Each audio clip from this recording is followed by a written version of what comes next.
I see you. Marilyn.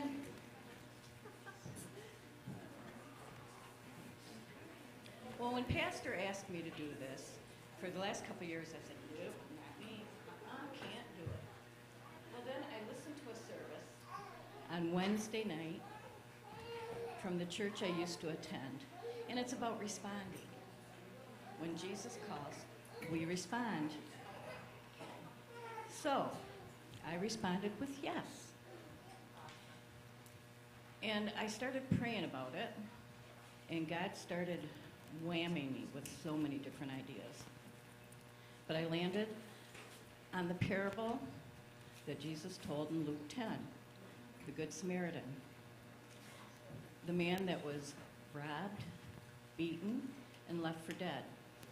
The priest comes along, sees him, passes on the other side. The Levite does the same thing, but then the Good Samaritan comes along and helps him. He bandages his wounds, he pours oil and wine. Then he puts him on his own animal and takes him to the inn and takes care of him. Well, the next day he had to leave. So he gave the innkeeper 2 denarii and said, take care of him, and I will reimburse you for any extra expenses when I return. So, with that, how many of us are always willing to respond? I call it a God tug, a God nudge, but we have to be willing to step up and step out. Years ago, my late husband was in Henry Ford. And before we went, I prayed and I said, Lord, what are you going to do with this country bumpkin in Detroit? Well, I should have known better. He opened so many doors. He put so many people in my path. But one gentleman stood out. I was getting on the elevator to go back to the apartment for just a half-hour break. And I backed into the corner thinking, okay, God, just 30 minutes. All I need is 30 minutes. Yeah, right. So this older gentleman steps on, and I'm saying, Lord, please, just 30 minutes. But I'm willing.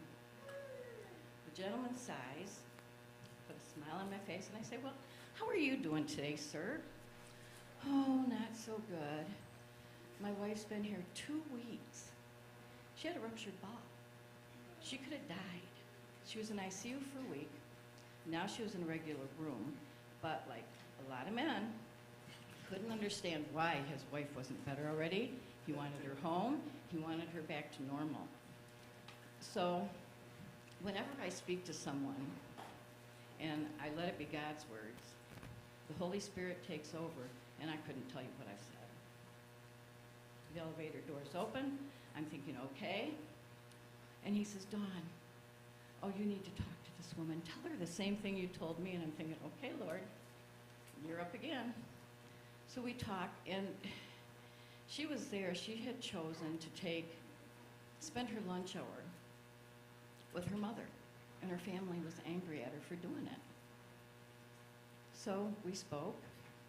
We went our separate ways. I got back to the apartment, back to the room, and the gentleman